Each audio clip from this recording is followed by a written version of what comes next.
Good morning my dear students.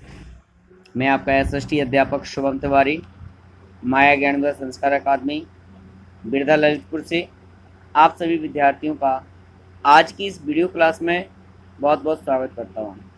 विद्यार्थियों, आज हम यहाँ पर जो टॉपिक लेकर के आप सभी के लिए आए हुए हैं वह है हमारा ऊर्जा के स्रोत। विद्यार्थियों, आज की हम अपने दैनिक जीवन की अगर बात करें तो आज हम इलेक्ट्रिसिटी, मोटर यान, वायुयानों में, गाड़ियों में, मशीनों में उपयोग किए जाने वाला पेट्रोल, डीजल, मिट्टी का तेल, रसोई में उपयोग की जाने वाली प्राकृतिक गैस, रसोई सीएनजी, वाहनों में चलाई जाने वाली सीएनजी गैस, एलपीजी गैस, रसोई में यूज करने वाली, इन सभी के स्रोत कहाँ हैं, कहाँ से ये प्राप्त होती हैं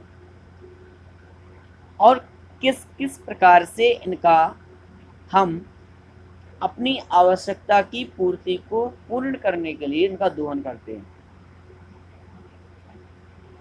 और कौन कौन से ऐसे क्षेत्र हैं जहां पर हमें ये साधन उपलब्ध हैं।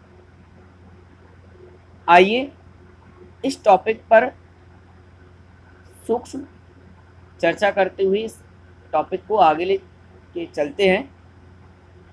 विद्यार्थियों, सबसे पहले बात है प्राकृतिक गैसें,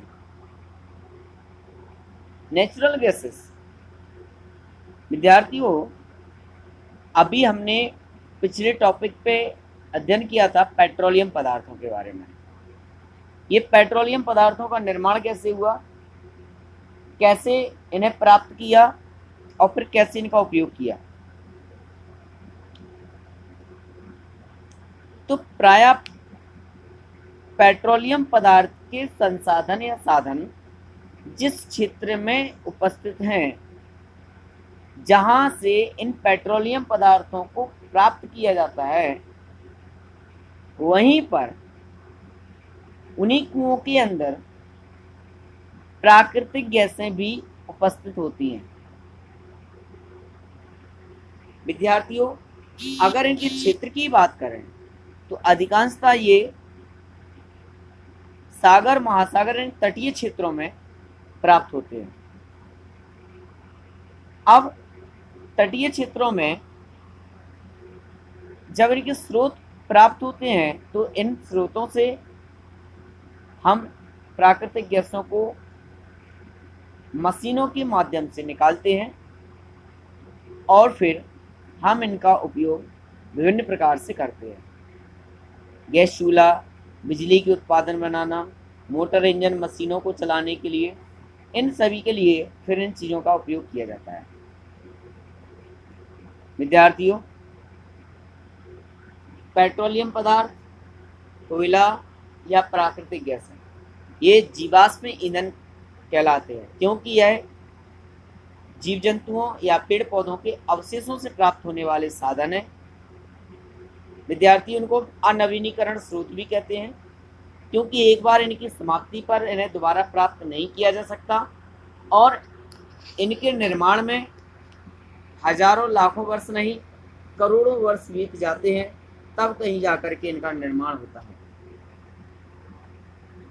इसके लिए भारत सरकार द्वारा, राज्य सरकारों द्वारा, हमारे वैज्ञानिकों द्वारा ऊर्जा के परंपरागत स्रोतों से हटकर कुछ वैकल्पिक स्रोतों के बारे में सोचा। आगे आने वाले भविष्य में हम ऊर्जा की पूर्ति को कैसे कर सकते हैं, इसके बारे में सोचा गया। वैकल्पिक संसाधनों का उपयोग अधिक से अधिक किया जाए ताकि परंपरागत स्रोतों का संरक्षण हो सके, इसके बारे में सोचा गया। और इन सभी कारणों को देखते हुए फिर वैकल्पिक स्रोतों को बढ़ावा दिया गया, जिसमें जल विद्युत शक्ति संयंत्र, पावर हाउसेस, परमाणु ऊर्जा संयंत्र और वर्तमान में सर्वाधिक जोर अगर किसी पर दिया जा रहा है तो सौर ऊर्जा पर दिया जा रहा है। पवन ऊर्जा, सौर ऊर्जा, जल ऊर्जा और परमाणुीय ऊर्जा, इन 4 ऊर्जाओं पर बहुत अधिक जोर दिया जा रहा है, क्योंकि आने वाले भविष्य में ये 4 साधन ऐसे हैं जो कि हमारे लिए वैकल्पिक स्रोत का साधन बन सकते हैं। जल विद्युत संयंत्र शक्ति में क्या है, जल को एक ही जगह नदियों पर, बड़ी बड़ी नदियों के जल को रोक करके बांध के रूप में डेवलपमेंट, फिर जल को एकत्रित करके उन पर जल विद्युत संयंत्र के माध्यम से मशीनों को लगाना, बहुत ऊंचाई से बड़े बड़े पंखों जिन्हें हम टरबाइन कहते हैं उन पर जल गिराना, उनमें यांत्रिक ऊर्जा के माध्यम से गतिज ऊर्जा प्रवाह, गतिज ऊर्जा का प्रवाह होना, गतिज ऊर्जा का यांत्रिक ऊर्जा में परिवर्तित होते हुए विद्युत की मशीनों से उनका कनेक्शन होता है टरबाइनों का, और जो गतिज ऊर्जा है उन मशीनों के माध्यम से वह विद्युत ऊर्जा में कन्वर्ट होती है।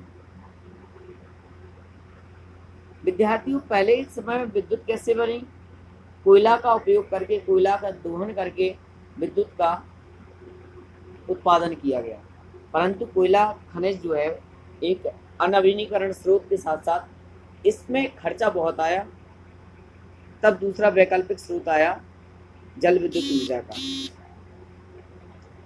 फिर इसके बाद परमाणुीय ऊर्जा। विद्यार्थियों, प्रत्येक देश अपने राष्ट्र की सुरक्षा के लिए आज एक दूसरे से आगे निकलना चाहता है, इसमें होड़ लगी है आज परमाणुीय शक्तियों की। हर देश निरंतर परमाणुीय शक्तियों का परीक्षण कर रहा है। उन परमाणुीय शक्ति के परीक्षण में जो अणु शक्ति संयंत्र में जो पदार्थ उपयोग किया जाता है वह इससे बहुत अत्यधिक मात्रा में ऊर्जा मुक्त होती है। पहले के समय में इसका उपयोग नहीं किया गया, परंतु धीरे धीरे वैज्ञानिकों की सहायता से इसमें मुक्त होने वाली ऊर्जा का प्रयोग हम विद्युत ऊर्जा के लिए करने लगे। परमाणु के नाभिक में एक अपार भंडार होता है ऊर्जा का, और जब इसका विखंडन होता है तो ये ऊर्जा मुक्त होती है, और इस ऊर्जा को हम परमाणुीय ऊर्जा कहते हैं। इसके बाद विद्यार्थियों, सौर ऊर्जा की बात करें तो आप सभी लोग जानते हैं आज के समय में सोलर सिस्टम सर्वाधिक उपयोग किए जा रहे हैं, यूज में लिए जा रहे हैं। सौर ऊर्जा की चीज़ों को भी बहुत अत्यधिक यूज किया जा रहा है। क्यों?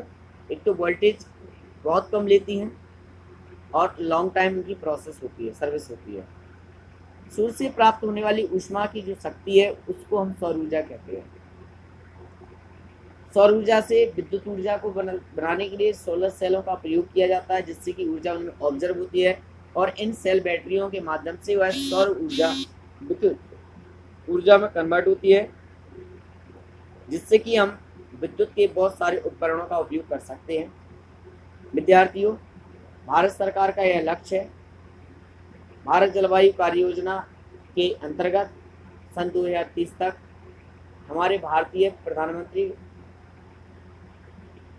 माननीय नरेंद्र मोदी जी का संकल्प है कि 2030 तक भारत में 4 गीगावाट विद्युत का जो आज भंडार है वह 100 गीगावाट तक किया जाए। तो विद्यार्थियों, ये था आज का लेसन टॉपिक जो कि आज पूर्ण होता है। कल पुनः एक नए लेसन नए टॉपिक के साथ उपस्थित होंगे। तब तक आप सभी के लिए बहुत बहुत शुभकामनाएं, बहुत बहुत धन्यवाद जुड़ने के लिए। Thank you very much.